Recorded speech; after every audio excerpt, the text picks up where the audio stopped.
Hello, and welcome to episode 78 of the Book Wars Pod. I'm Kate, and I'm here with Chris and Miranda, and we are discussing the second half of Light Princess of Alderaan by Claudia Gray, chapters 15 through the end, aka the part that made me want to lie on the floor and just die a little bit, because it's Claudia Gray, and inevitably she makes me feel like that. Yeah, like, honestly, like, fuck Claudia Gray. Like, Like, not in a even- rude way, Yeah. but just in a, like, how dare you make me feel like this way. Not in a rude How way. dare you? Oh, God, I'm already not excited, and by not excited, I mean extremely excited for Master and Apprentice. Because I can't even think of how that would destroy me, because, like, I don't know. I feel like Doesn't seem like a very destructive topic, and yet.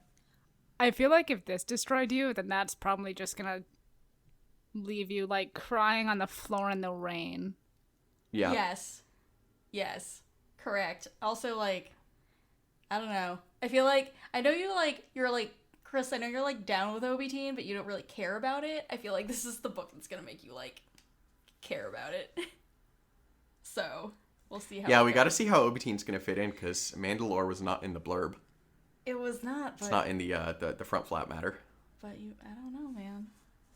It's Claudia Gray. You know Satine's in there. She better be. I mean, or...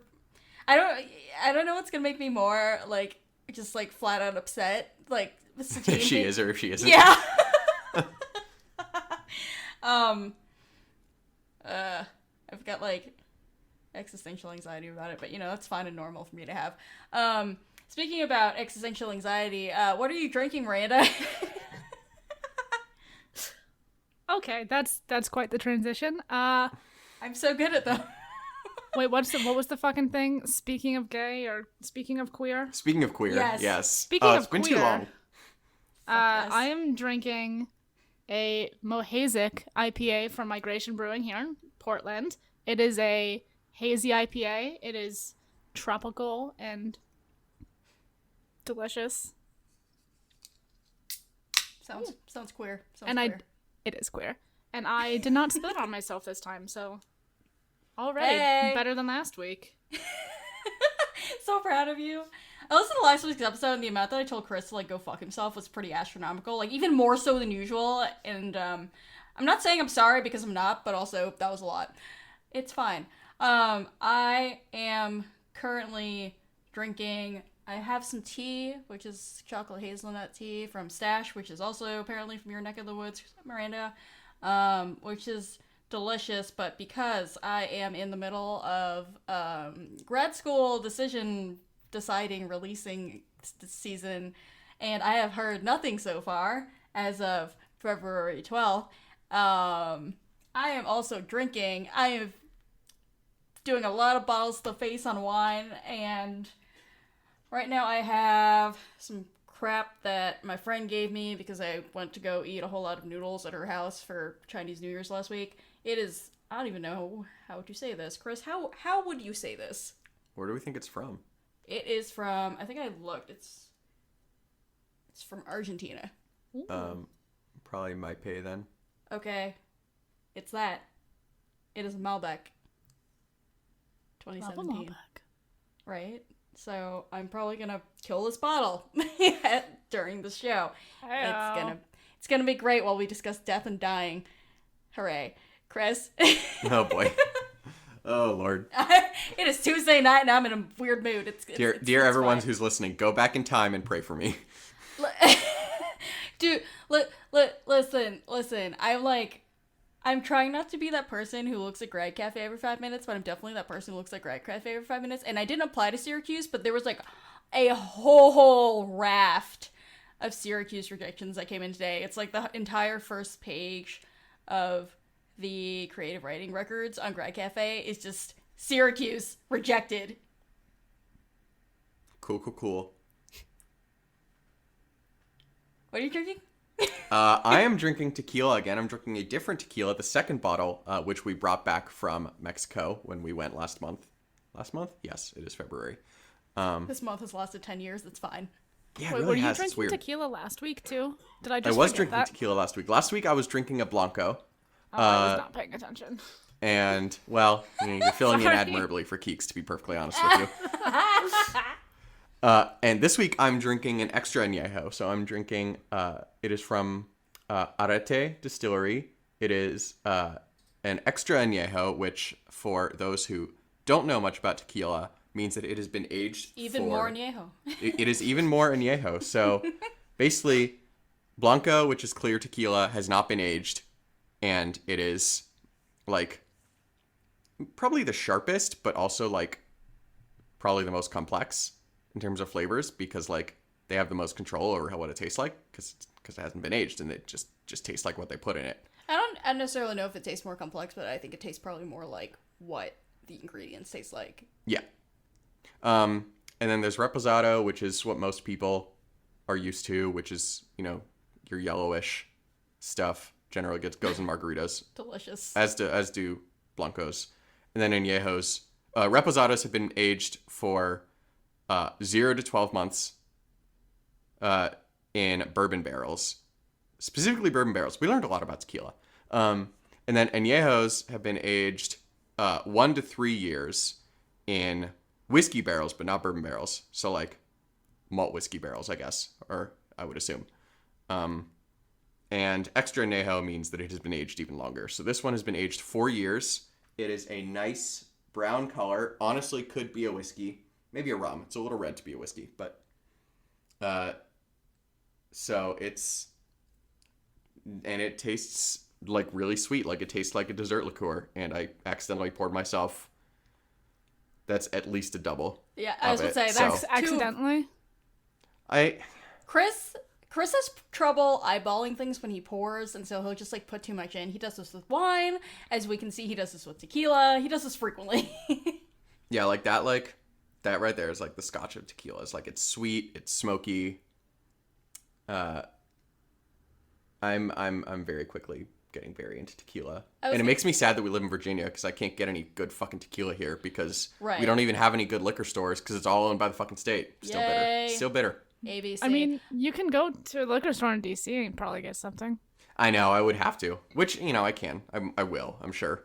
it's like effort, though. I'm going to need to go into DC to get some bourbon soon. Anyway, Do you still work in DC or are you in Virginia? No, my new job is in Virginia, so I can't even go to the liquor yeah. store that's near my old office. Although, no, that's a lie. I can. I still go into there occasionally. So just go shoot the shit with your old coworkers and Yeah, and find out about what a train wreck is happening over hush. there. I will. Did I say that? Whoops. Oh my god. That was your out loud voice? Yeah. Basically, what Chris is rambling about tequila is telling you is that if you are into scotch or whiskey at all, you could definitely get into tequila because good tequila is kind of a similar process. It is fascinating. Go Google that shit. Yeah, absolutely. Basically, like, you know when you learn in college that, like, rum and tequila are, like, shitty and nobody actually enjoys them and you just drink them to get drunk? Not actually the case. They're actually great, and they're better rums and tequilas exist, and you should find them because they're great. That's what I'm, like, retraining my brain for right now. Whenever I see rum drinks on the menu, I, like, still, like, yeah, like, on a cocktail menu, I still, like, gag internally a little bit because, like, just Great. bad experiences. That's great. But then I remember, like, oh, I drink rum now, and it's great. And then I order them, and it's great. Yeah. No, there is exactly one rum drink that I will ever order out, and it is at a very specific place. So, like, Nice. otherwise it's a no-go from me. I respect that. I mean, it's not like a classy shit, but it's... You know what? That is okay. It's because Americans are, like, rude about their liquor, and they're just like, this was made by black and brown people. We don't need to get the good shit. Nobody even cares. Which is dumb, because rum is dirt cheap. Like, we have some really nice rum that we got for $30, which, you know, it's more than the $15 you're going to pay for a bottle of Bacardi, but, like, a good bottle of whiskey is $70 easy. Right. So, You can get And, decent like- whiskeys for like 35. Yeah, but this is like Nothing good fancy, rum. but This is like good, like sipping rum. Yeah, it's kind of the price point is kind of absurd. But anyway, Alcohol Pod. Thanks for listening. I like if I knew like just a little bit more, I would totally like hit up Danny and be like, I want to talk about liquor on Encyclopedia. You should listen. Y'all should listen to Encyclopedia. I rarely promote other pods on the pod, but it's really good and interesting. We'll make an exception for Danny, who is both a lovely person, the caretaker of Dribbles, Official turtle of the pod. Yes. And this poor man has been waiting for us to read Empire's End for like his entire life. That's and true. He's going to die soon. We owe him a little bit. He's going to die soon. Like it's terminal and it's not okay. It's the next book we're reading. Hang in there, Danny. Anyway, in order to hasten our reading of Empire's End, we should talk about this book first. So, do we want to talk about really cheerful things that are related to the second half of this book, such as death and dying and losing in space? Yes. Yeah. Yay. All right, Chris. I think this is your. Yeah, I topic to can start this off. All So, right. for me, like, part of what makes Claudia Gray such a great author is that you can very much tell that she has a mission that she has something that she's trying to accomplish when she writes books, right? Like, I mean, I should hope every author has. yeah, but for some it's more evident than others, and for some it's more story-based, like they want to tell a story. Like, Claudia Gray wants to tell a story, but Claudia Gray also, like, she has a reason that she's writing. She's got a thesis. Exactly. No, Yeah. exactly. Thank you. She has a thesis. Like, and in Bloodline, it was very much about, like, explaining and demystifying the politics of the New Republic. And in Lost Stars, it was a traditional, star-crossed lovers situation in Star Wars. Thanks, Miranda. And to me, this book is all about morality. And it's all about the morality of oppression and rebellion and finding joy and how to balance all of that. Right. I mean, and again, it's like the journey to figuring out what all that means for yourself, because characters definitely come up with different versions of how they view that. With somewhat disastrous results, as it would appear. Ha ha ha. Especially between Kier and Leia, because... Oh, God. I guess the first thing, like, to talk about like, having to do with this is just, like, obviously we're siding with Leia in the Leia versus Kier debate, which is, do you do what you can for the entire galaxy and know that that is also going to benefit Alderaan, or is it Alderaan first and you protect your home first? Which is honestly, like, it's an argument that we've seen time and time again in Star Wars. Like, it's the debate between Herring, Cham, Syndulla in Rebels. That's why she leaves home. It's because she thinks he only cares about Ryloth and she wants to do something for the larger galaxy in addition to Ryloth. Or, I mean, you could even extend that to, like, Lando in Empire Strikes Back. He makes a deal with the Empire because he's looking out for the people of Bespin.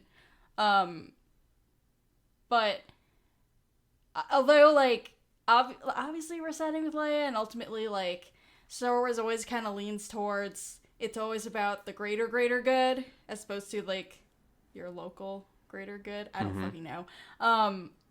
Like, Kier's, like, opinion, I feel like, is also understandable and sympathetic, which I think makes it really hard for us as readers, and also for Leia, obviously, when he dies at the end. It's just like, oh, you are going to give up the whole entire rebellion for patriotism, and then it's like, it gets weird. Yeah, I mean, with Kier, it's rough, right? Because, like, and Bale kind of alludes to this at the end when he's like, we can't say that he was fully wrong, because, like, it's not even like Kier is being fully selfish. I mean, you could make an argument that he is, but you could also make an argument that he's not, because his whole thing is that Alderaan has to be protected in order for the galaxy to have a safe place. Right, and it's also, like, Leia just kind of states this argument at one point during a discussion with her parents, because, she's heard Kier say it so many times, and Bale explodes, like, we raised you better than this, how dare you say that, like, you can't, like, we didn't teach you how to be this selfish, and he just, like, walks out of the room, and Leia's like, what the fuck was that? And Breia's like, what that was you just said what he was thinking 6 months ago. Like... That was when you're a kid and your mom has to tell you, your father's under a lot of pressure at work. Oh, yeah, I'll fucking say, Jesus Christ. Yeah, I mean, I think it's kind of like a, do the ends justify the means situation. Like, obviously, Kier doesn't want the galaxy to be oppressed by the Empire. He wants, good things. He wants them to all be free and to not have to worry about getting dead because, the Empire comes in and fucks shit up. But he's like, we need this first. Somewhat selfishly for his world, but, like, he has a plan, or an idea of a plan, because he's, like, 16. Yes. And everyone else is like, okay, but what if we just, like, saved everyone instead? Right. Mm-hmm. Yeah, and he, like, even from the jump, is... As soon as he finds out what the Organas are doing, he's very not comfortable with it. He's like actively pissed. Yeah. He was like looking at Bale at one point during this book with like pretty much like hatred. It was like really extreme. I was like, oh no. Like, teenagers have a lot of feelings. I feel like he was just like sulking and like, I don't know if it's because he was so invested in his own vision of how to best protect the galaxy by making sure the Alderaan is safe, or if he's just like, you're gonna kill us all. I don't know anything about the situation, but I'm pretty sure you're gonna get us dead. Yeah. I mean, I feel like it's both, honestly. Yeah. I mean, Yeah, he's and also it's not hard. wrong, so. Yeah. Yeah, exactly. And I mean, we can talk about that too. Like, Chris, one of your topics on here is like, how do we use privilege, but then also how does that kind of turn back on us? Or at least on Alderaan. Yeah. No, and... Haha. Well, yeah, exactly. And, like, Yay. it's hard because, like, we've talked before about how, like, all of Star Wars is kind of, like, it is, it's all from a certain point of view. Like, it depends on who the teller is. And this book is from Leia's perspective. And we don't have it from Kier's perspective. So we only know his heroic motives that Leia sees through her, rose-tinted glasses. Mm-hmm. Like, he could be, having very fair and typical teenage thoughts of, hey, this planet that I really fucking love? You're putting it in danger. Stop that. Right. I mean, he's kind of like Nash in that sense. Like, these boys just fucking love Alderaan so much. Yeah, that's an interesting comparison. That's a really interesting comparison. Yep. It's just like, what terrible things are you willing to do? Like, are you willing to go through, like, when your loyalty is divided? Man, I can totally see Kier turning into Nash if he'd gone to the academy. Oh, yeah.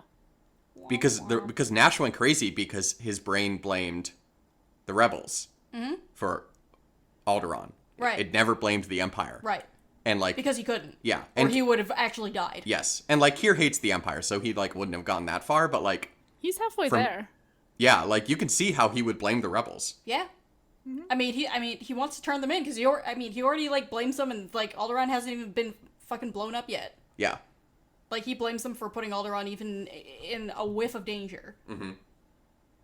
So. I think it'd be really interesting to see, like, what would have happened if he hadn't died before Alderaan got blown up. Yes. And if he could, like, I'd want to just see him interact with Leia and be like, so remember that thing I told you where, like, I wanted to protect Alderaan and you were like, no, we don't need to do that? Mm-hmm. Look what fucking happened. Yeah. And it's like, that's the beauty of this book, is that, like, everyone is right and no one is right. I mean, that's the beauty of Claudia Gray, period. I mean, exactly, yeah. Claudia Claudia Gray does not write in black and white. Ha ha. I'll show myself out. Goodbye, everyone. I'm gonna take pork chop and go. Goodbye. Yeah. All right, so let's talk about joy, because we've talked about how Kier sees it, and his whole thing is, what is it? What's the revised version? Joy drives out fear. Nazis what? Not strength through joy, but not like Nazis. Not like Nazis. Yes, but not Nazi-like. Yes. Yes, and so his thing is that like joy is important, and it is in and of itself a moral imperative in times of crisis. Like his thing is that Alderaan's duty is to remain a joyful place so that it can remain, a beacon. Right. And I mean, there's something to that, right? Because I mean, this book is really relatable, I feel like, right now, and like it kind of hits home for a lot of reasons. But I think one of them is what is currently going on politically in our godforsaken country right now. I know, right? Yeah. And like people are always saying, it's hard to like remain active, like just like fighting fucking fascism and like all of its like many hydra heads of terribleness, and it's easy to get burnt out, and people feel guilty for taking time to like take care of themselves or to have fun or anything like that. But also the thing that people have to remember is that if you are not living life or having taking like just taking this time to be a whole person, like evil has already won. Yeah, like is joy an act of rebellion? Yep. Like that is the whole question here, and I feel like everybody in this book who is relevant to it is saying yes. Yeah. Yeah. Definitely. And I think that's something that, again, we've seen before in Star Wars. From a certain point of view, I think it's E.K. Johnson's story with Ashley Eckstein talking about Kaden Larte, who was a character in Ahsoka, and she's going to the medal ceremony on Yavin, and she's like, this is really fucking pointless, and we all know it, but also we need to be happy about something. Yeah. Absolutely. I think it's like, when you're talking about, about joy being an act of rebellion, the whole point of the fucking Empire is to, like, make you feel shitty. Yep. Yeah, absolutely. Like, yeah. They're trying to rule your lives in terrible ways, and, and they enslave people, they kill planets and, entire species and shit. And it's like, you know what? No, I'm not gonna let you fucking do this to me. I'm gonna live my life, and I'm gonna like find a way to make myself enjoy something. It doesn't have to be something big, but like something just to say fuck you. Yep.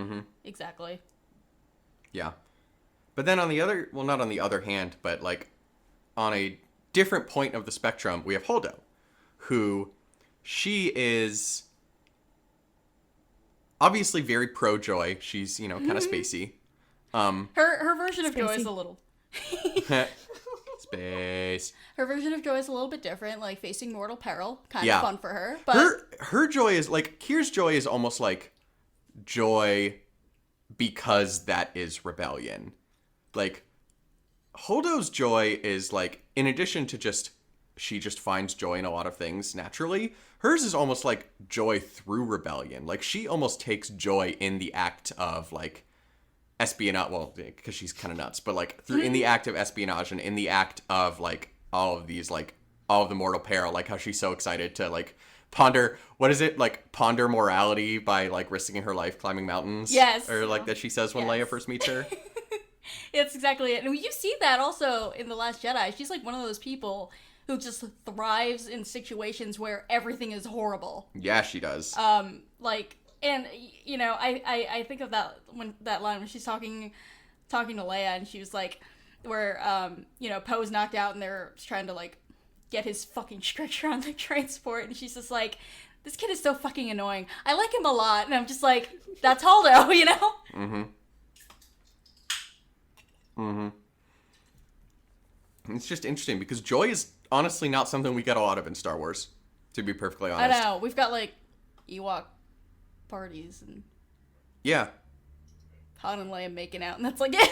Like we have relief. We have like the release of emotion, but like actual joy is not something that we get a lot of. I know.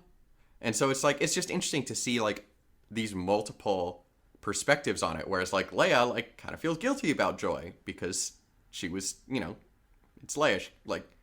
She's amazing, but like young Leia kind of had a stick up her ass at certain points.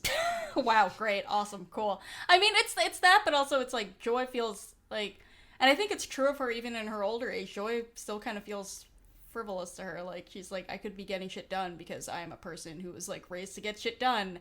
And it is ingrained in me, like, it's, like, just, like, part of my genetics that I want to get shit done. Mm-hmm. Why do I need to, you know, be over here doing fucking acro yoga and crap? Yeah, I feel like Leia's kind of like joy in a job well done.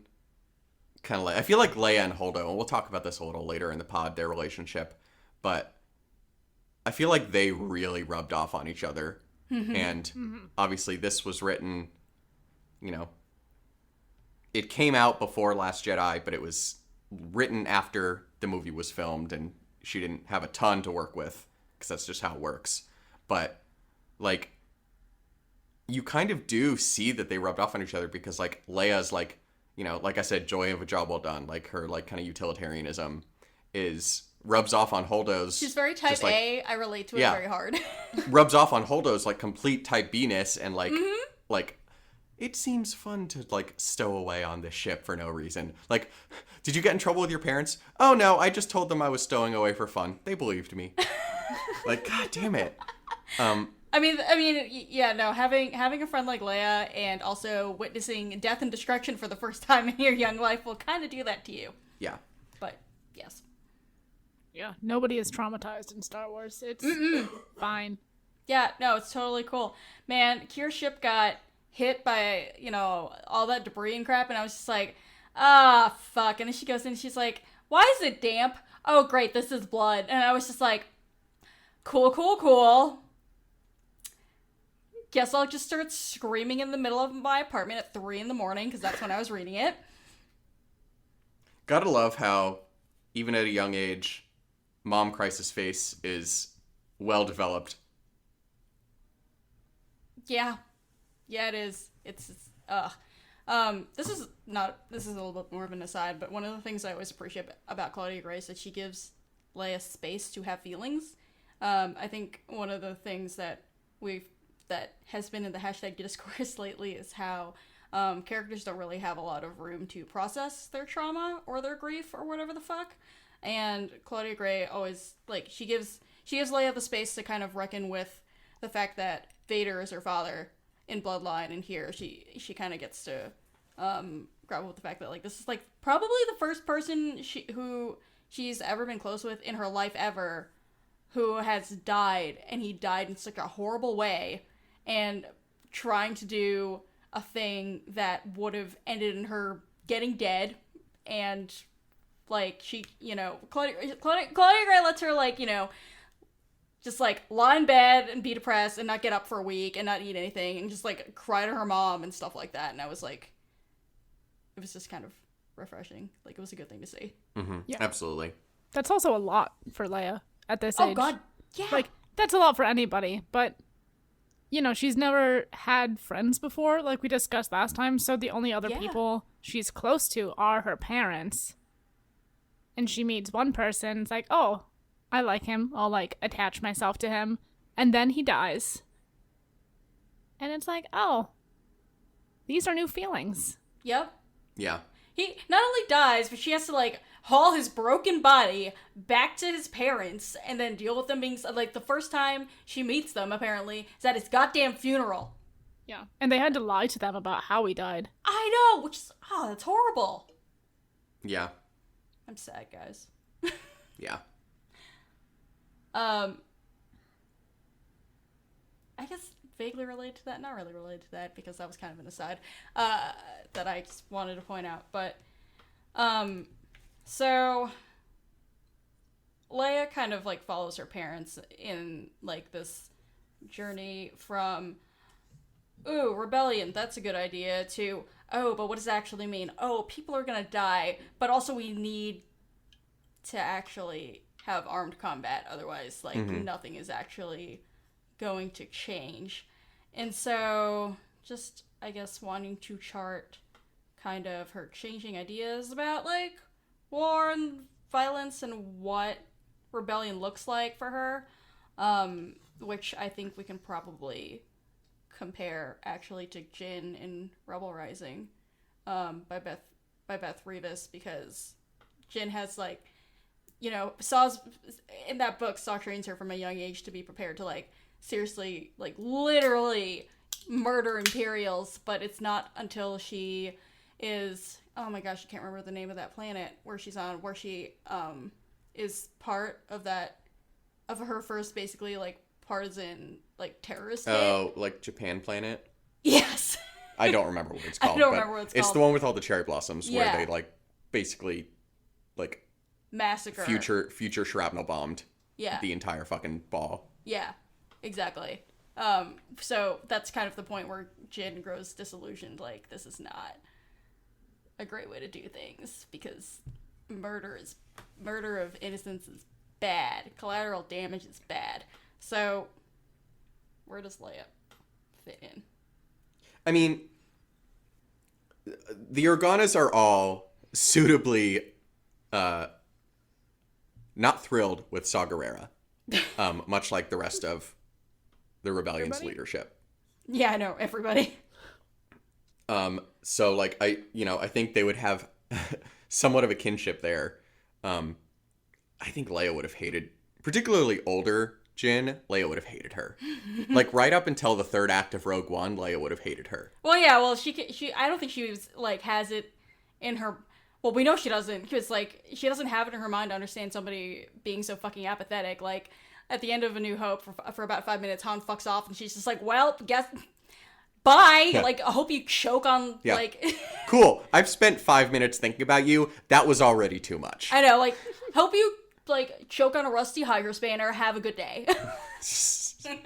Can you imagine somebody saying, I've never had the luxury of political opinions to Leia? Oh, no. Oh, shit, she That's- would have backhanded that woman. Oh, fuck. Yeah, I think that's really interesting, though, because, like, they're obviously both very involved with the rebellion. I did not read that book, but, like, Jin, you know, Shame Bell for you. steals the fucking plans to the Death Star, you know, 10 minutes after being like, just don't look up. You can't see the Empire's flag. I know. Mm-hmm. And it's, And yeah. And there's a direct line between them, too, because, like, she's handing off the fucking, basically handing off the plans to Leia, right? So. Yeah. Yeah, and like they have very different styles too, because like Jin is kind of always all or nothing, right? Like she's very against the rebellion Until she's not. until she's not, and then she's all in. Yeah. Like, let's go die. Right. Great. Guess Well, I'll die.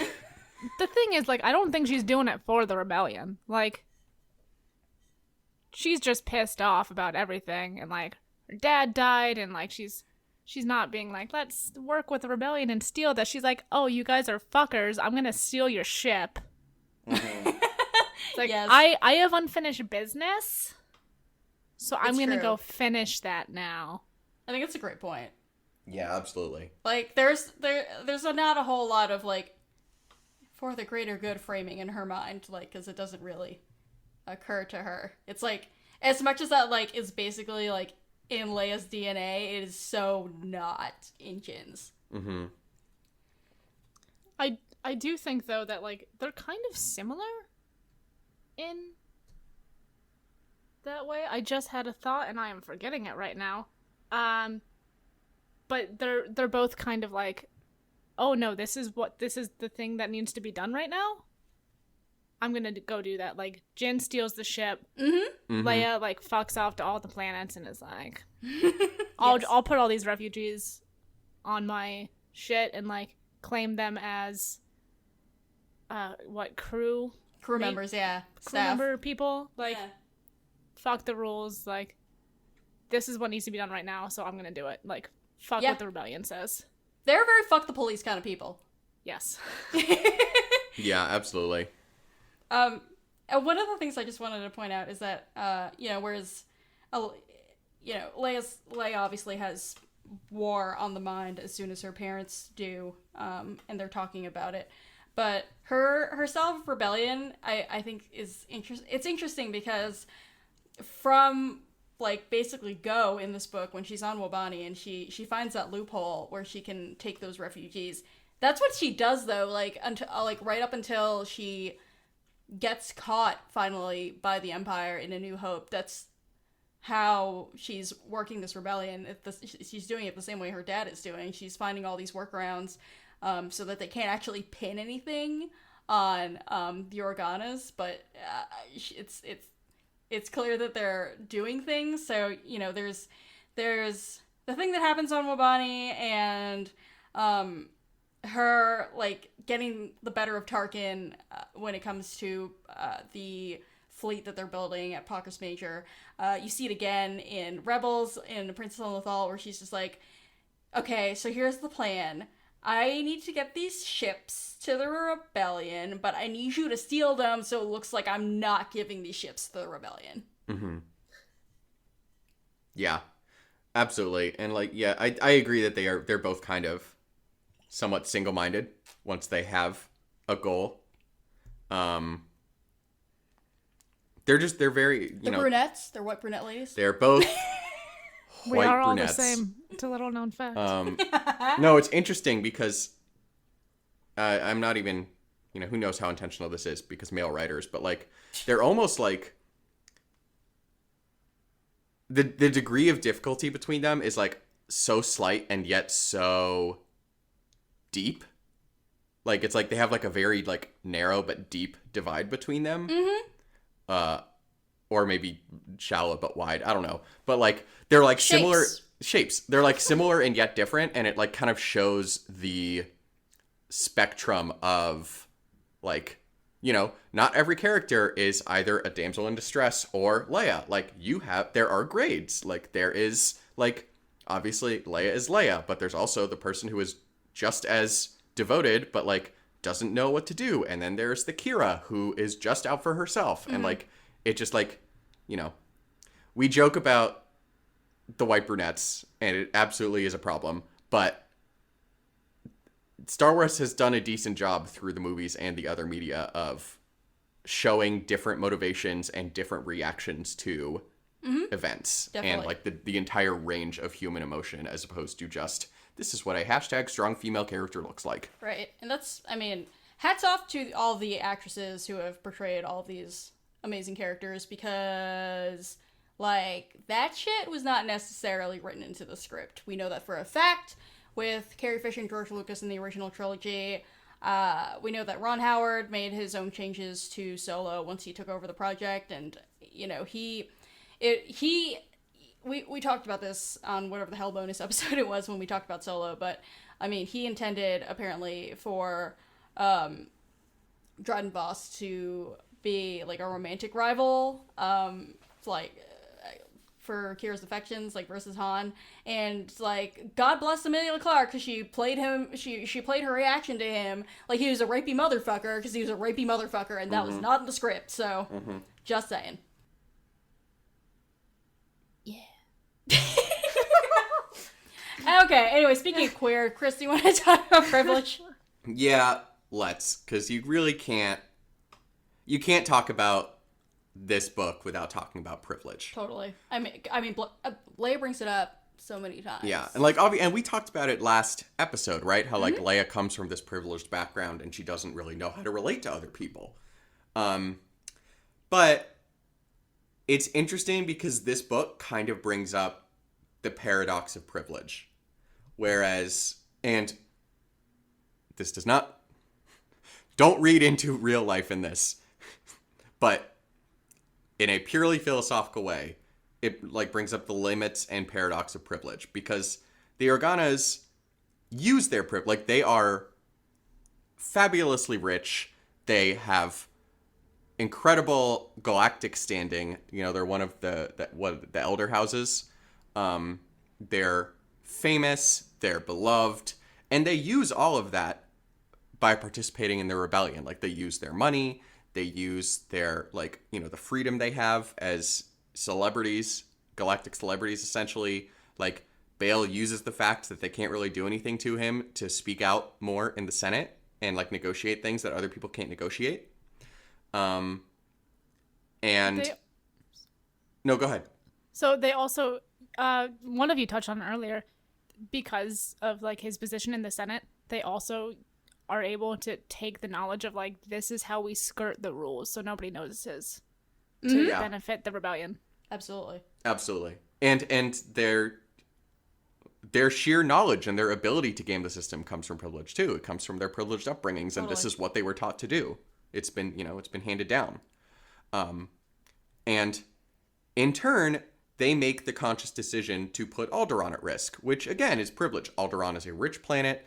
It is a beautiful planet. It is a planet that has the resources and the space to take on refugees, as we see with the Wobani refugees. Like, they are doing everything that we would want them to be doing in this situation, right? Like, we talk about using your privilege in, society, in Star Wars. Like, they're doing everything that we want them to be doing. They are, even though they're not white, because Alderaan is canonically a space Latinx planet. Yes, Thank like- you, DJ Older. Thank They are God. the Like, privilege. Exactly. Like they are the analogy to white folks in our Yes. universe. Absolutely. Which, by the way, white Specifically rich white folks. yes, that is true. But also, every single white folks, I'm looking at you. Oh yeah. No, listen, that's why I say don't read into real life in this. It's just Yeah, like okay, I'll let you finish like making an actual Star Wars point, and then I'm gonna just yes. be drunk and complain. Anyway. about people.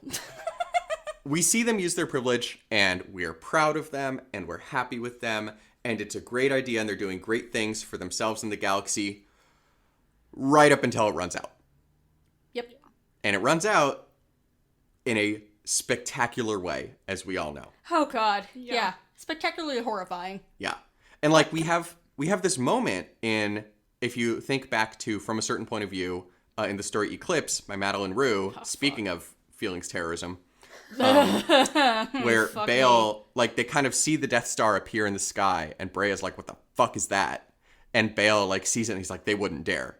Like, he knows, and he's like, they wouldn't dare. And then they both kind of realize, no, we boxed ourselves into this corner because we've made ourselves so privileged that now that they don't need us, they're showing that if they can deal with us, they can deal with anyone. Right, and like at that point, the Empire's not even a little bit hiding the fact that they are the worst. So Yeah. I mean, that is, like, obviously it ended terribly, but that is really a smart bet, I think, on their part. Because they're aware of their privilege. oh yeah. And they're like, oh, we can, like Belle says, they wouldn't dare. Obviously they did. But, like, even though they all get super dead, like, it still impacts, the view of them throughout the galaxy. Because now Absolutely. everybody's like, well, fuck, they blew up Alderaan? Hell nah. Right? Yes. Absolutely. Absolutely. And, and it's using their privilege in death, too, because Right. Alderaan became this rallying cry. Right. And I hate the idea of like martyrs because people don't intend to become that, and like if they do, then there's it's, like it gets weird, like Yeah. and You bad. can tell from Eclipse, they did not, dying was not part of their plan. They Nope. always knew it was a possibility, no. but it was not part of their plan. Especially not. I mean, they always thought. I feel like for them, it's like they always knew that there was a pretty good chance that they could die. Yeah. They did not think that there was a pretty good chance that everybody else would also die. Yes, exactly. That's exactly right. Yeah. And we see, and like part of it is frankly just that they're working with incomplete information, right? Because like I feel like their thing is that like if the Empire did ever try to like invade Alderaan in a more traditional sense, they'd be able to like tie it up politically and garner support from across the galaxy, yada yada yada. Or like, even just like a fucking naval blockade or like orbital bombardment. They Yeah. never thought it was going to be this. yeah, like they thought that if the Empire played by the rules as they understood them, that they could they could use public opinion or use their resources and get out of it. They never counted on, They were instantaneous explosion. Or I was about to say they never counted on weapons of fucking mass destruction. Yeah, exactly. Yeah. They did not know the Empire had new rules. Exactly. That's exactly it. And I mean, like Alderaan is intended to turn into this cautionary tale for the other citizens of the Empire, but it and for some of them I guess it does. Like it certainly frightens people, but it also just strengthens the rebellion's position, because it's just like, we always knew that the Empire is this fucking terrible, and now y'all have proof. What the fuck are you gonna do about it? So, yeah, like, to your point, Chris, about please don't take this as, like, a real life example sort of thing, in terms of, like, the danger you can put yourself in by using your privilege. I mean, that's certainly true in a lot of places. Like, it's true in, you know, places like China, where, like, you can get disappeared and stuff, but also, like, how can you... I just don't understand people who have this power and they sit in these places of power, whether it's, like, literally, like, they are elected officials or, you know, important people in society, or they just happen to be, you know, people who live in privileged bodies who are, like, everyday people. I don't know how you can own all of that and then also be aware that you own all that and still do nothing. Yeah. Like, it drives me fucking bonkers. And I say this as a person who, like, I am a queer disabled woman of color, but this body still holds a lot more privilege than, say, you know, black or brown bodies, or physically disabled bodies, or, you know, whatever the fuck else, or trans bodies, or whatever the fuck else. Like, I can't, like, just sit down and let people suffer, and I just don't understand. Like, you have to be some kind of a bad person Yeah. to be aware of all this shit and not say anything ever. Well, like, and that's the Organa's thing, right? Because it's almost like a cynical numbers game, right? Because, like, if you think about it, the big realization that they, and particularly Bale, need to come to is that people are already dying. Like, it's not a question of if there's a rebellion, people will die. People are already dying. Right. And again, and when it's you like, get to that sorry, go ahead. No, I mean, it's, and I think they discuss this at some point in this book, and certainly it's discussed in other places in Star Wars. It's, you know, I think Mon Mothma herself thinks about it. It's one of those things where it's just like, if people are already dying, do we start this war, and do we let people die to prevent even more people from dying? Exactly. And, like, and the thing with, you know, the Organas and Mon Mothma, like, your Alderaans and your Chandrillas and your privileged planets, their thinking is, we have the ability to get away with more because of the resources that we have at our disposal. Like, we can then prevent other people from being injured or killed. Like, we can prevent more harm by risking harm to ourselves, which is a smaller risk. And so it's like, you know, it almost, you know, we talked about with Kier, like, do the ends justify the means? Like, I feel like this discussion of privilege in the galaxy and in, you know, society, like, it is a question of, like, it's that, like, cynical numbers game and that utilitarianism. Like, I have a 10% chance of getting in trouble for something. Like, if person X has a 90% chance of getting in trouble for something. If I increase my odds of getting in trouble to 25%, I can decrease theirs to, like, 40% or something like that. Like, that's, you know, like, thinking of, like, white people, you know, standing up to people harassing other people, or to, you know, filming police or things like that. Right. Yeah. I can't do math, but yes. Yeah, like, the numbers aren't important, but the point of, like, Yeah. It is a small risk to I'm with you. myself for a potentially large benefit. And I of mean- course, the problem with this specific case is that the small risk, and in this case, the infinitesimal risk of the Empire rewriting the rules of warfare, you know, that 1 in a million coin landed on heads. Right. Totally. Yeah. And, I mean, not to, like, toot your horn or anything, Chris, but, like, you have kind of seen this in your real life because, you know, at your... Can I just talk shit about your old job? Yeah, just don't use names. All right. There's a reason I'm not at my old job anymore. Right. Like, what happened with Chris's old job, and the reason why he left, is because they unionized, and management was a bunch of dicks about it.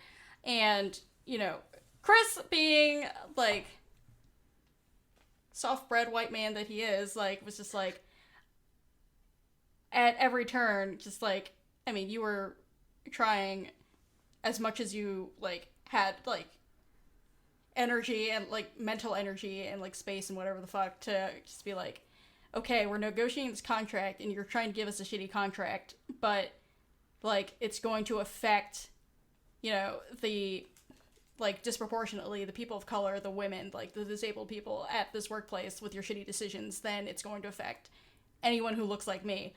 And, like, they retaliated against you. They literally did. Like, management did. And so you kind of got this double-edged sword effect, but, I mean, I don't think you regret anything you did. No. I mean, you know, I didn't die. I didn't get blown up by the Death Star. No, but you were forced out of a job where you had job security. You know, we're probably going to move in a few months. Like, you would have had job security even though we moved, even if it was to a place where they didn't have an office for you to work out of or anything like that. You know, you were... Yeah, I gave... yes, I risked and, in hindsight, ended up sacrificing an incredibly promising career track. Yeah. Like, you had job security, you had friends at your job, which is no small feat. Like, you know, your job it had average benefits, like, pretty decent perks, like, things like that. And, like, you left because they made you, because you said things. So, I mean... This is nice. I like not shitting on Chris Pod. Let's do this more often. You only get not shat on when you bake me things. And when you're a good and white use boy. my privilege. Yes, when you're a good white boy and you deal with things so I don't have to deal with them, or people of color don't have to deal with them, or queer people or disabled people or what have you don't have to deal with them. Mm-hmm. Yeah. But, like, in all seriousness, though, like, these are things that happen in real life, but, like, or rather, things analogous to this happen in real life. Planes don't get blown up in real life, at least as far as we know. I don't know. Well, yeah. I was about to say, I don't know what the fuck happens to other galaxies. Space Force. I mean, the galaxy where that happens is, like, very far away, so... You're so... It's far, far away. Correct. And That this so is right. all a long time ago. Yep. Oh, Well, I that's mean, true. it takes so long, you know, light speed and all that shit, Yep. so... Etc. But yes, anyway, the point, like, The point is... being, like, I don't understand. I fundamentally don't understand people who just, like, sit around with their thumbs up their asses and just be like, I would rather not get involved, but, you know, I whatever. mean, I Yeah. understand it. It just frustrates me. I know, I, But see, I understand it. You should just, like, eat poop and die. Anyway, yes, Miranda. Well, that's why I think that the Organas made the smart bet. Yeah. Like, they died for it, but, like, they bet on the Empire not killing them. Yes. Because they had the privilege, they were able to do it. You know, maybe they thought that if they did it, they would die, but they certainly didn't think that everybody would fucking die. Exactly. So they were just using their privilege to, like, do something that they genuinely thought would make the galaxy a better place. right. For Yeah. everybody. And also, I mean, they knew that the Empire probably knew that there was a chance that, like, this could go either way. Like, them getting assassinated or them getting their whole ass planet blown up. Like, either Alderaan would become a cautionary tale or would become a rallying cry, and thank God it was the second one. Yeah, for So- sure. They did not do the smart bet on that one. Yeah. Yeah, really. And then to kind of look at the other, the look at the other side of this coin. Sorry, I was saying yes to Kate because she was pointing to the next point on the outline. I had some wine, and I don't know if you can read anymore. I can't read anymore. Because Behind the scenes on Book Wars because Now. we talked earlier this episode about, like, Kier's line of thinking and about how, like, the Organas didn't agree with it. Ultimately, they did not. The Organas ultimately didn't agree with it, but they understood where he was coming from. And, like, what if they had followed that line of thinking and protected themselves? Like, and protected Alderaan? Like, what if they had said, you know what? We have privilege, but our duty is to Alderaan. Like, and such that we can be of service to the galaxy by preserving Alderaan as this ray of hope. Like, we'll do that, but our duty is to Alderaan, as opposed to their duty being to the galaxy.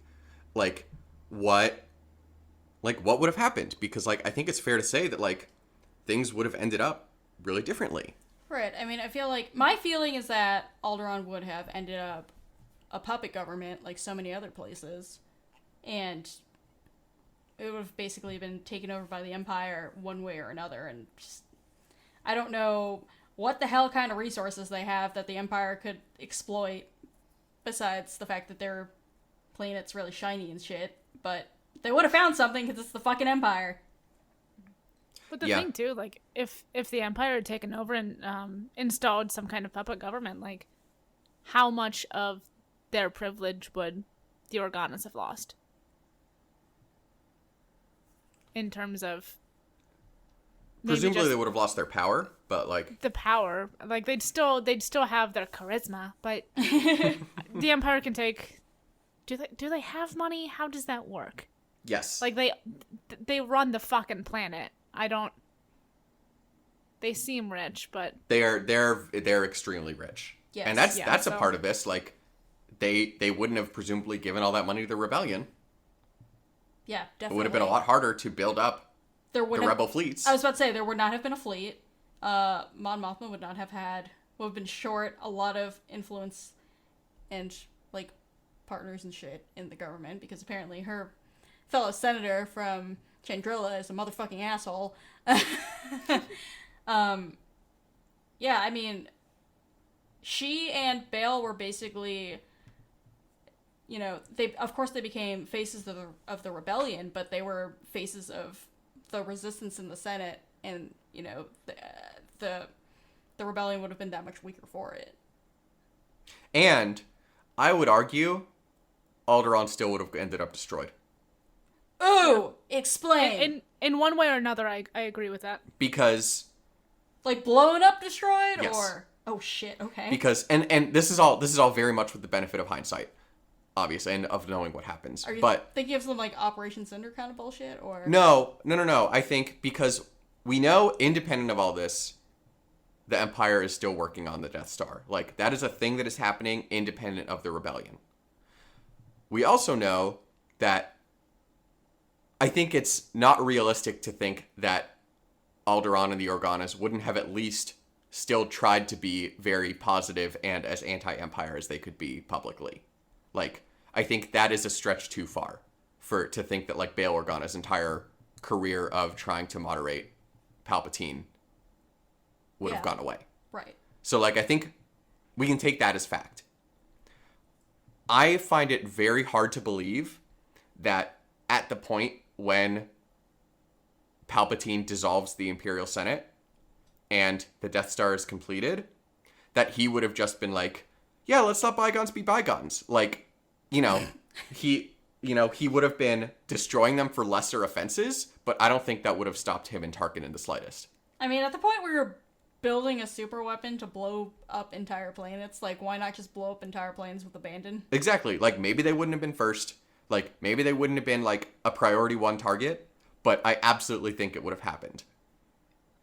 I think also, even if, he didn't kind of take the approach of blowing up the whole planet for funsies, like, he definitely would have destroyed the planet in the way that we've seen the Empire destroy a lot of other planets. Mm-hmm. Even in this book, when they're like, oh, we're going to put the Academy on this planet that, I forget its details, but it was, like, not an insignificant thing. Right. He would have found some way to, like, massacre the population, enslave them, destroy the planet's resources, exploit it so that Vader could come in and, like, blow up the mine and the whole planet. Vader, demolitions expert. Like, the Empire would have found some way to fuck everything up, even if, like, there was still a shell of a planet floating out there in the galaxy. I think you're absolutely right about that. I mean, the Empire does things because they can, so, Yeah, and that's all the exactly. reason they need. So, like, and again, this is not to say that, like, Kier was wrong necessarily. Like, I think that's a different discussion because he's not working with this information. But, like, he's also a small child, like, but yes. yeah, He's a teenage boy. I think it's also sidebar unrealistic, like, childlike unrealism for him to think that he could ever turn in the Alderaanian elements of the rebellion without Alderaan itself coming under scrutiny. Right. I mean, But that's that's- that's a different discussion. I mean, that's a thing his brain clearly did because the alternative was just Yeah. too, like, beyond comprehension. Exactly. Yeah, like, it's Yeah. that's a whole separate thing. But like, I think it's, he wasn't working with full information, just like the Organas weren't working with full information. But with the benefit of hindsight, I think it's fair to say that I think any of us think that Alderaan's fate would have been substantively different. I've never thought about it, but yeah. I mean, also with Kira, just to go back to something we discussed in the last episode, and obviously just now, he's like 16, 17. Yeah. His brain just doesn't function like that yet. Exactly. Yeah. Like, this is... I think even if he wants to, tell himself that, like, he's doing this for Alderaan and, like, for, like, the betterment of the galaxy, like, he can't, especially because he doesn't have that information, he can't really see any potential consequences of his actions. Definitely. Yeah, totally agree. It's very much like, this is the only thing in the world. Yeah. The galaxy, but... Yes. Like, there is nothing else. This is it. I'm gonna fix it. Yep. Definitely. And I mean, we see that all the time in YA, right? Like, that's kind of like fixation, and usually it's for the good, but in this case, I think it's really interesting what Claudia Gray does, where it's like, this is not actually helpful. But to Claudia Gray's credit, an incredibly accurate depiction of how teenagers think. Like, Definitely. fantastic writing. Yes. Yeah, absolutely. No question. Yes. All right, so see, now y'all understand why I was like, her thesis is on morality and like the morality of joy and resistance and privilege, because that was a lot. That was I never questioned that. Not y'all as in you two, y'all as in our listeners. Fuck you, Chris. Our listeners question us You should regularly. have specified that. Yeah, Chris. You're not the one who just had a lot of one. I'm about Yeah, and all that 2/3 the tequila, way through though. my large tequila. Yeah, Drink but faster. keep in mind my tolerance versus Chris's tolerance, which are two very different things. Anyway, we had a couple other small points. Yes. So I wanted to talk a little bit about Mon Mothma as a mentor for Leia because, we know later on in their lives, as Leia gets older and becomes a really prominent person in the rebellion, that they have a more collegial relationship. They're more like equals. They're both serving in the Senate. Mon Mothma is not physically present in Bloodline, but it's clear that as Leia grows into adulthood, they become actual friends. But in this book, where Leia's so young, Mon Mothma is more of a mentor and a model for her.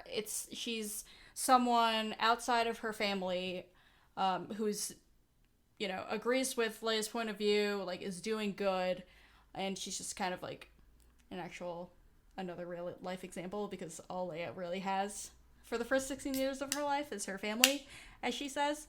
And she's also, I think it's because she's not one of Leia's parents, and while she's known Leia since she was a little girl, like, she didn't raise her, I think it makes it easier for Mon Mothma to be like, this, she's 16, she's about to actually become invested with inheriting the throne. It's time to actually, like, start treating her like an adult, because she's about to become one.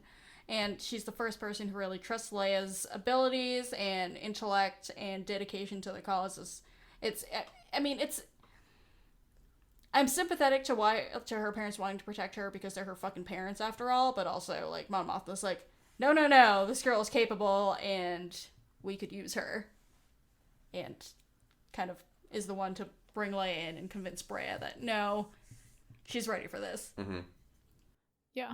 And I think that's why Leia feels more comfortable kind of being open about what she's doing with Mon Mothma.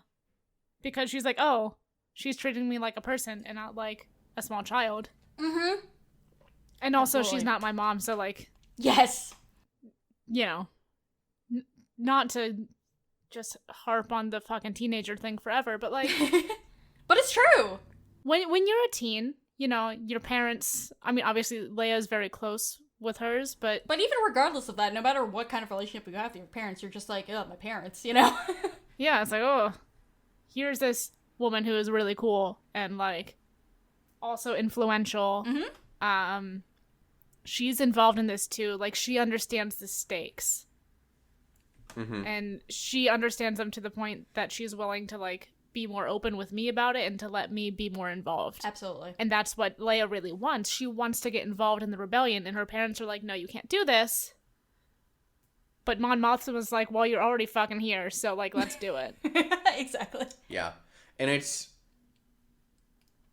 interesting, and I hope we get more Mon Mothma and Leia working together in the New Republic, because we've already seen when they're adults, or, you know, Leia never gets to be a child, but when like during and after the rebellion, once the Organas are gone and Leia doesn't actually have parents anymore, their relationship kind of changes, because Mon Mothma gets a little more protective of Leia.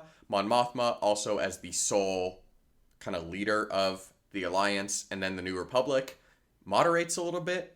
And Leia, meanwhile, never really grows out of the fact that she doesn't take orders well. And we see that coming to a head, particularly in Life Debt is the big one, where, like, she is furious at Mon Mothma. Leia, is furious at Mon Mothma for, A, not liberating the Wookiees in the first place, and B, not sending anyone after Han, such that she basically forces Akbar and Wedge to come get her, because she's like, I'm gonna go take on a fleet myself. You can come if you want. And gee, I wonder which biological parents she got that shit from. Yeah. I mean, It's a I complete think Brea that move. specifically is also maybe a testament to not immaturity, because, like, obviously, like you just said, Chris, Leia never gets to be young. But, I mean, by that point, she's in her early 20s, early to mid-20s. Yeah. Like, she's only been part of this fight for, 5 to 10 years, maybe. And Mon Mothma's been in this shit forever. Yeah. She's seen kind of how decisions have played themselves out of, like, through the rebellion, and, like, she's seen what being rash can do. She's seen what, betting on your own privilege can do, and she's, I think, trying to make the best decisions, or at least what she thinks are the best decisions, for, like, the fledgling republic. And I think in a certain way, Leia's still a little more fuck the police. Yeah. I mean, like, this is it. This is what I'm doing right now. She's a little more not single-minded, but her youth definitely shows. yeah. Definitely. Yeah. She has a youthful idealism that Mon Mothma has shed. Yes. Yes. Definitely. And I mean, by the time Bloodline rolls around, like, Mom is tired, but also her going after Rinra and Die, she was just like, she's gonna ask a little bit of permission this time, but she's like, can I go run around and kill people again? Because that was fun. Like, she's just Leia. Yeah. And it reinvigorates her, and, and then we have the Resistance. Thank God. Yep. But yeah, so it's just interesting to see their relationship. And speaking of relationships, let's talk about Holdo. Holdo. So, yay. I have so many feelings about Holdo, guys. Go. So, I mean, we saw The Last Jedi, right? And we didn't get too much of it, because Leia was, like, asleep for half of Yes. the time they were, on the ship and transports and everything, because she got blown into space by her own son. Yep. Um, Funsies. Rude. Or no, by his not by her own son, by his little fuckers. Correct. But like what we Kylo's did Little see Fuckers, was great band name. Oh my God. Yes. like whichever one of you said earlier, oh, he's a troublemaker, I like him. And she's like, yeah, me too. Like they clearly have seen some shit together. And they trust each other so much, and when they do their equivalent of goodbye, it's like you can tell there's something there. And then this book gave it to us. Mm-hmm. And it was better than anything I could have ever asked for. Because, like, Holdo is the most fucking Holdo. She's like, look at the stars. What's your star sign? Look at the pretty colors, you know. Yes. But so we see them both as kids, but then we see them... I mean, we don't see Holdo operate too much in terms of the resistance, except for her final acts, basically. Mm-hmm. But we see her just kind of get brought into the original rebellion. Mm-hmm. And, like, we see kind of how they started to get so close. Totally. You know, they jump on the ship together, and Leia's like, oh, so here's the thing. There's a rebellion against the Empire. You're part of it now. Yes.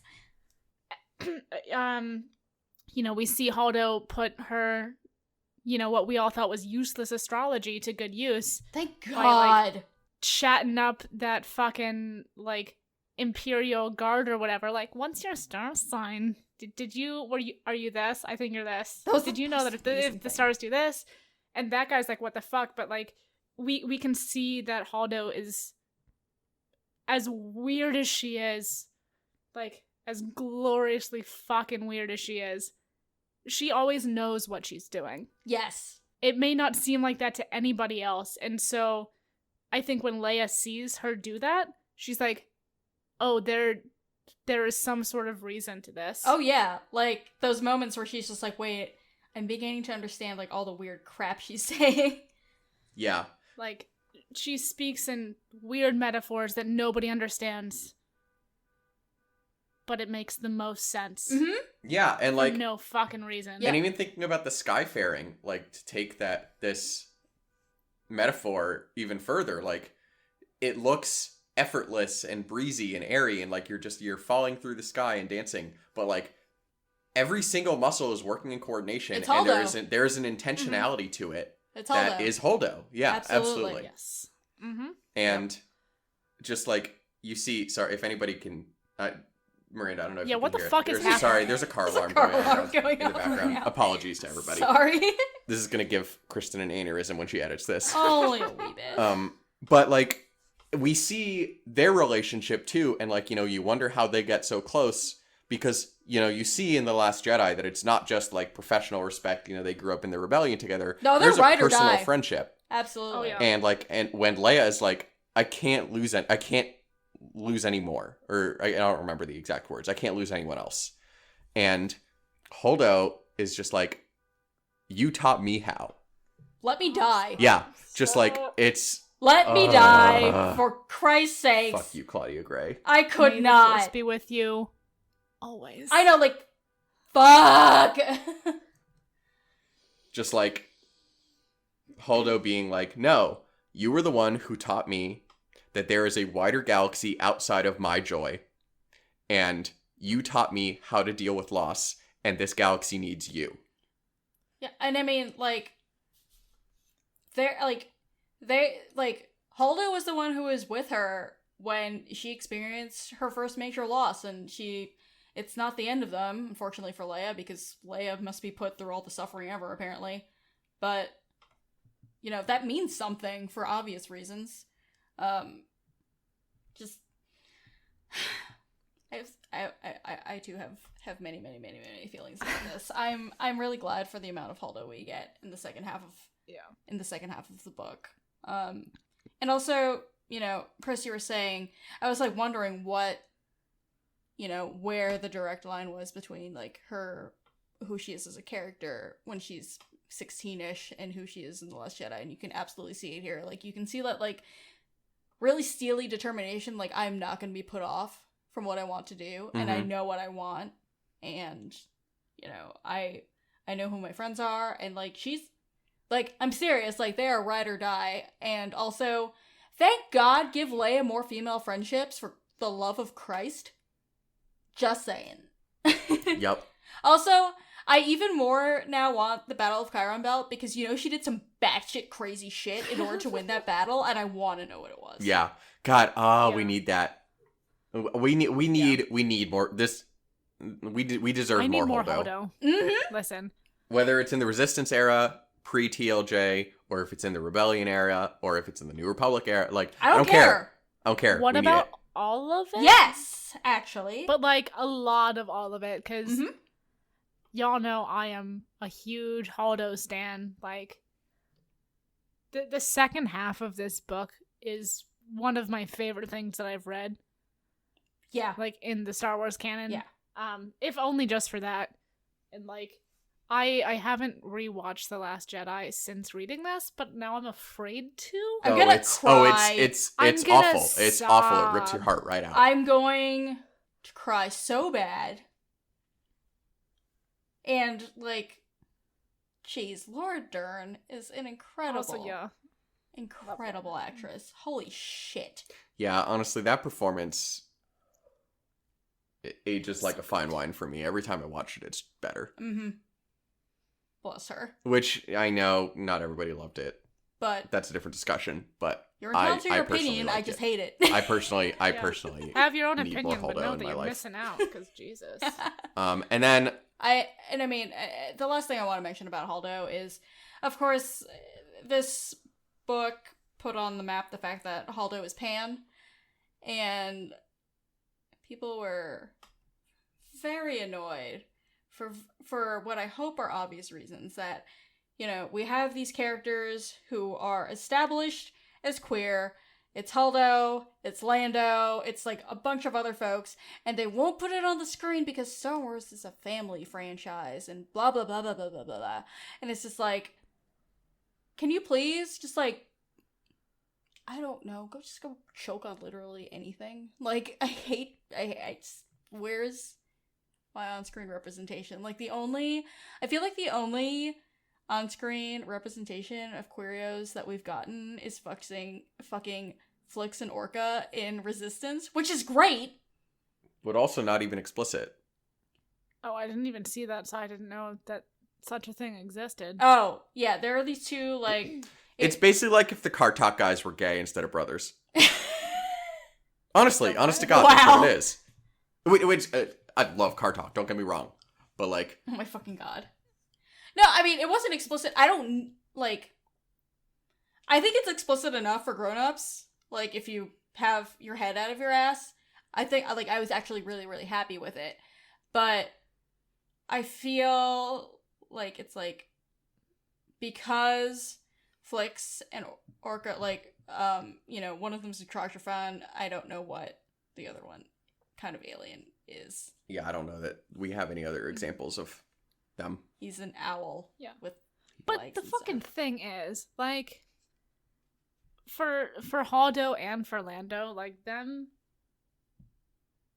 being queer, Yeah. it, like, makes so much sense as part of their character. If we just want to boil Absolutely. it down to that, like, Yes! yeah, that makes sense. This is who they are. Like, it's totally in line with everything else we know about them. Not to say that, obviously, you know, you can tell people are queer, whatever, bullshit. Mhm. But, like, yeah, no, it just, that's it. Yeah. They're fucking queer. We know they are. Yeah. It's not hard No, to I mean, put that literally. Yeah. on screen. It's the yeah, easiest thing in the world. It literally is, like, all you have to do, like, we talked about this also when we talked about Solo, like, it was, like, literally, like, the tiniest things that you could do to just put that on screen, and you didn't do it. Yeah. It would have cost you 5 fucking cents in your giant, massive, ridiculous fucking Lucasfilm / Disney budget to stick that in there, and you decided not to, and then later on to be cute about it? No! Yeah, and I mean, and it's...